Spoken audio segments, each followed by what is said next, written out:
In recent years, the conversation around the need for change in the track landscape has been louder than it's ever been before, with many athletes and former athletes voicing their opinion on what needs to change within the sport. This video is going to take a look at some of the biggest issues in the sport of sprinting today, and discuss what possible solutions could be put in place to make sprinting an all-round better product. When we think of the most hyped races ever, we usually look back at races that had a narrative built around two of the athletes expected to take the top two spots who had a pre-existing rivalry between them. The debate around who is going to come out on top helped build anticipation for the biggest races of each season. Looking back at the fastest era in 100-meter history, there were a number of rivalries that added to the storylines leading into each major championship. In 2009, the rivalry was between Tyson Gay, who was looking to defend his world title, and Usain Bolt, who was the current Olympic champion and world record holder.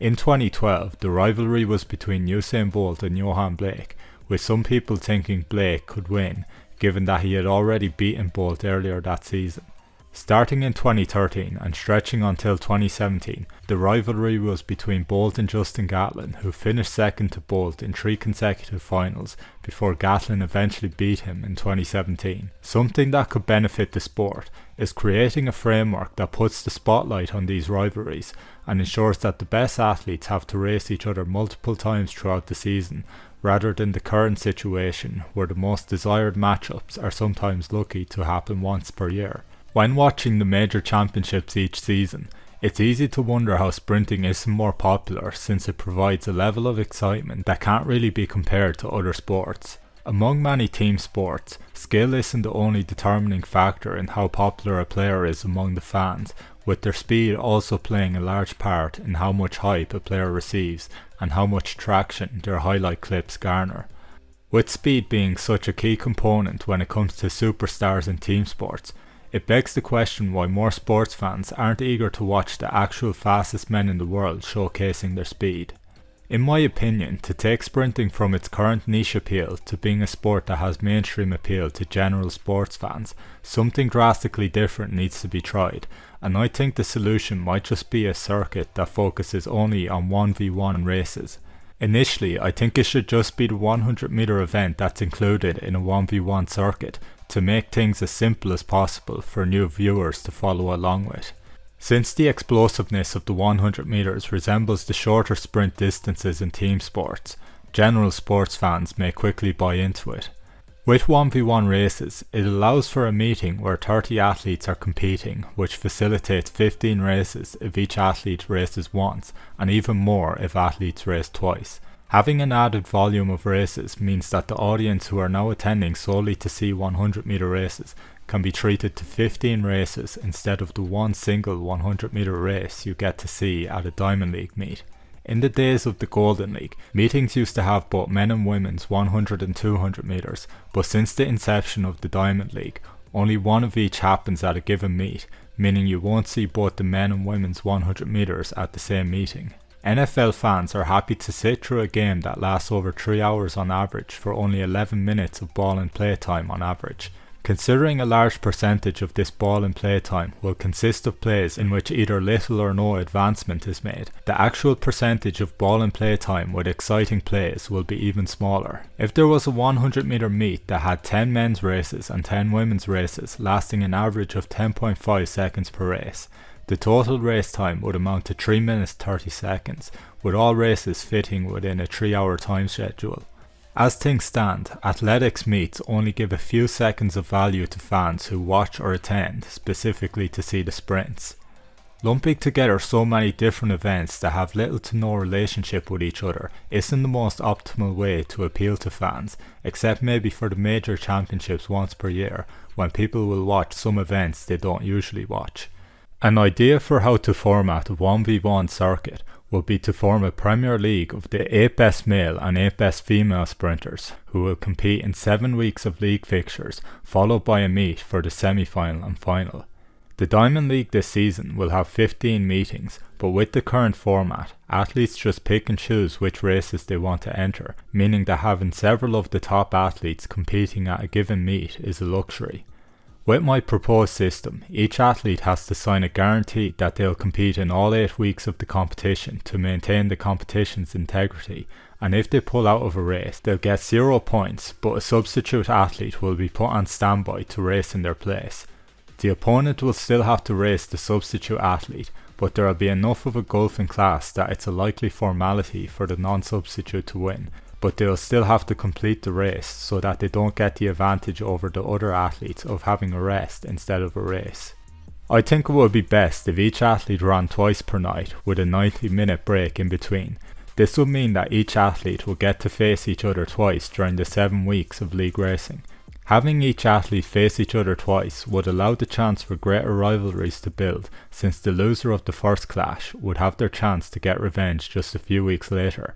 It was somewhat common for meets to have semi-finals and finals in the 100 meters, so the elite athletes should be able to race twice per night if some bye weeks are set in place. Let me know in the comments if you think athletes racing once per night or twice per night is best. The league could be extended to 14 weeks of racing once per night, but I believe it would be extremely hard to get athletes to travel to 14 different locations to race, without a lot of pullouts that would jeopardise the integrity of the league, since it would mean some athletes wouldn't have to race all the top competitors while some do. Having the race start in late April and end in early July, with 2 rest weeks in between, could be a good way to fit it into the athletics calendar, since the national championships that act as qualification for the World Champs and Olympics usually takes place in mid to late July. The 1v1 league will be set up with the goal of becoming the most prestigious tournament in sprinting, since the format should allow it to have by far the greatest prize money, although athletes would still want to compete in the Olympics and World Championships for glory and legacy purposes. For those of you who are familiar with English football, aka soccer, the highest honour that could be won in English football was the FA Cup, until the popularity of the league began to far exceed that of the cup, and the cup just became seen as an afterthought that was a nice bonus trophy to win because of the history that came with it, but it certainly wasn't the primary focus for most teams. The English Premier League was founded as a breakaway from the old English Football League, and it led to a dramatic increase in broadcast deals, followed by a sharp rise in player wages.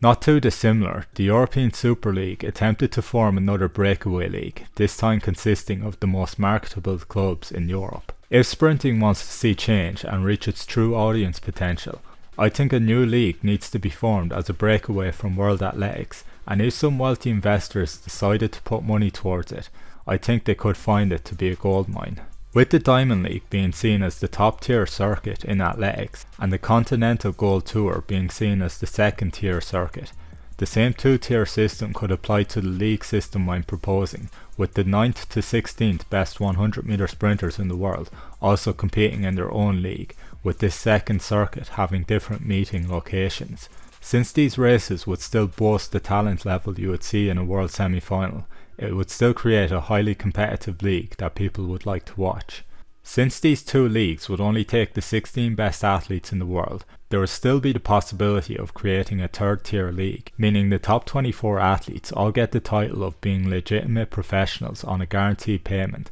rather than the pro system we see today, which really just feels like a hybrid of pros and amateurs, given the vast difference in earnings that can be given to athletes competing in the same race. Seeing as 35 athletes managed to run sub 10 in 2023, it's likely that a 3rd tier of athletes ranked 17th to 24th would be able to produce sub 10 times. Athletes outside of this circuit could stick to running regular 8-lane meets, but given that the best talent in the world will be in the 1v1 leagues, I believe the traditional circuit will be relegated to being regarded as the amateur circuit. When it comes to the race schedule of a 1v1 track meet, here's how I would structure it. 4 women's races could take place in the first 30 minutes, followed by 4 men's races in the next 30 minutes. This would allow enough time for each race with athlete introductions and video build-ups showcasing the rivalry that may already exist between competing athletes. Then there could be an hour's worth of races consisting of sub-elite sprinters. This could mean that the 2 best sprinters within the country that the event is taking place in go head to head. I think this would be better than the current Diamond League setup where an athlete from the host country is put in lane 1 or lane 8 with almost no chance of impacting the race. There could also be one athlete from the host country competing against an athlete from a neighbouring country. Another race that could take place during this time could be between team sports athletes. In Europe, soccer players draw the most attention, with the possibility of having soccer versus rugby players in countries like France, England or Italy, with the possibility of having NFL players compete against each other in America. Races like this could get interest from sports fans who don't usually watch sprinting, and another way to achieve a broader fan base would be to have YouTube personalities race against each other. YouTuber boxing and soccer games have shown that there's an audience who want to watch YouTubers competing against each other in sport, and sprinting seems like one of the best possible ways to capitalize on this. With boxing, there's a learning curve required before an amateur steps into the ring, but when it comes to sprinting 100 meters, almost anyone can do it, so even with a minimal amount of training, YouTubers will quickly be able to sign up for races. The fact that sprinting and running in general is a sport that anyone of any age can do, with running being arguably the most common sporting activity for people of all ages, it shows just how big a market there could be for the sport. One more group of stars that could feature during the meet are former athletes. If retired athletes were willing to race against each other while in their 40s, it would add some excitement, but even just having them race against the clock would be interesting to see, if their pride wouldn't let them risk losing a race. When the hour of entertainment from the non-elite sprinters is over, the female athletes could return for the second races of the night, which would take 30 minutes. Then the men return for their second races of the night, which would take 30 minutes, concluding the full meet in 3 hours. Some more elements to add to the spectacle could be showing the athletes' outfits as they're walking through the stadium, as Noah Lyles has been involved in before, and having athletes wear their own personalised kits, rather than just wearing the basic kits provided by their shoe sponsor that all other athletes of that brand will be wearing. If the monopoly that shoe companies have over athletes' kit sponsorships could be broken, then they would have more opportunities with sponsors, which could mean higher bidding to get a place on an athlete's kit.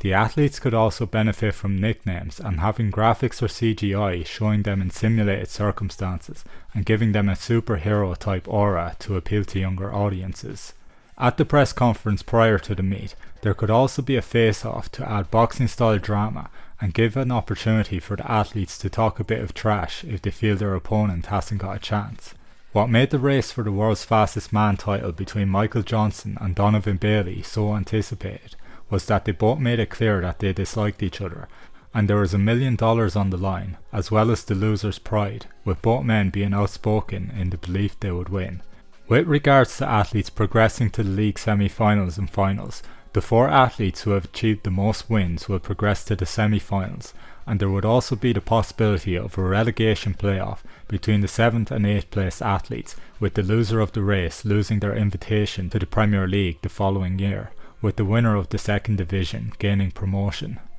There could also be a system where only the top 5 league finishers are guaranteed their position in the competition the following year, since form changes quickly in sprinting, and there can be a lot of breakout stars emerging in one particular season. Drawing attention to an athlete's win versus loss record, like the UFC does, could help to draw in casual fans who wouldn't be familiar with the significance of particular finishing times. Athletes could also have their average race time from the previous league races shown on screen for comparison, with prize money being awarded for the fastest race of the night, with 10-meter split times and top speed ratings being made an integral part of the commentary and analysis. Since only one part of the stadium would have a valuable view of the race if it took place in traditional stadiums with athletics tracks, custom-built stadiums could potentially be created so that fans are close to the track on both sides, although this would take a lot of investment. If fans were also able to place bets on the races as if they were at the horse races, it could open things up to a wider market. If a sprint league like this did become a success, it would likely lead to some athletes who run both the 100 and 200, dropping their 200 meter focus, since the 100 would be more lucrative. But I believe that 200 sprinters could have a circuit where they run the 200 meter straight, like we've seen at the Great City Games and other street meetings. Since these street races typically consist of 4 lanes, they could be reduced to 2 athletes in the race to carry over the branding developed for 1v1 racing. The same Premier League format could be adopted for the 200 meter straight, or the street meetings could also host novelty race distances like 120 meters, 140, 160 and 180 meters, or else 125, 150 and 175. These distances would allow a multitude of records to be set as different athletes get accustomed to running new distances, and it would add some intrigue if records are getting broken regularly, similar to Tobago breaking the 300 meter world record, seeing as both 100 and 200 records may stand for quite some time. One final idea for a new track meet format is to have an event at the end of the season where athletes compete for teams who try to sign the best athletes they can to their roster. The teams will be funded by sponsors, so for example you could have the Bulls sponsored by Red Bull, or the Lightning sponsored by Gatorade, or the Stallions sponsored by Ferrari. These brands could then sell merchandise, primarily the team sportswear, and fans could develop an association with certain teams over the course of years, particularly if the teams had a permanent base in a specific country where they ran their pre-meet training camp. They could use the 1v1 format I've suggested, with each team having 5 athletes who have to compete in 1v1 races, with the team who wins the most matchups securing the match. To give a wider selection of athletes a chance to compete, teams could compete across the 100, 200 and 4x1, meaning bigger rosters. It would also mean that athletes have a chance to run 4x1 races without just being limited to teammates based on nationality. This would allow for Dream Team style lineups, which is something that we occasionally seen in the old Golden League days, and having the opportunity for fans to create fantasy sprinting teams, like the equivalent of fantasy football, would also be good. In the past couple of years, a lot more athletes have been starting YouTube channels, which allows the fans greater access and gives them a better idea of what the athlete's life and personality is like. This gives an opportunity for athletes to build their brand more than was possible in previous generations, when athletes were mainly associated with endorsements, and it gives an opportunity for amateurs and high school level sprinters to build a following and potentially make an income while showing others how they progress from novice to intermediate and beyond. I personally think that the rise of fitness YouTubers that we saw 10 years ago could repeat itself with sprinting YouTubers in the coming years. Another way to promote sprinting across YouTube would be with the release of a sprinting video game. I made a video in 2022 applying video game menu and controls to real races, but if a proper video game was created and all of the elite level athletes were in the game, including some legends, there's an opportunity to market sprinting to a wider audience. I could make a full separate video on potential content for the game, but having some stars from other sports licensed in the game as well would add an extra element of intrigue for those who want to race with athletes from various sports. The game could also have a simulation mode and arcade mode for more fun with Sonic the Hedgehog style game modes. What do you think of these suggestions, and are there any more ideas you have to improve the sprinting product as a whole? Please leave your thoughts in the comments, and thanks for watching.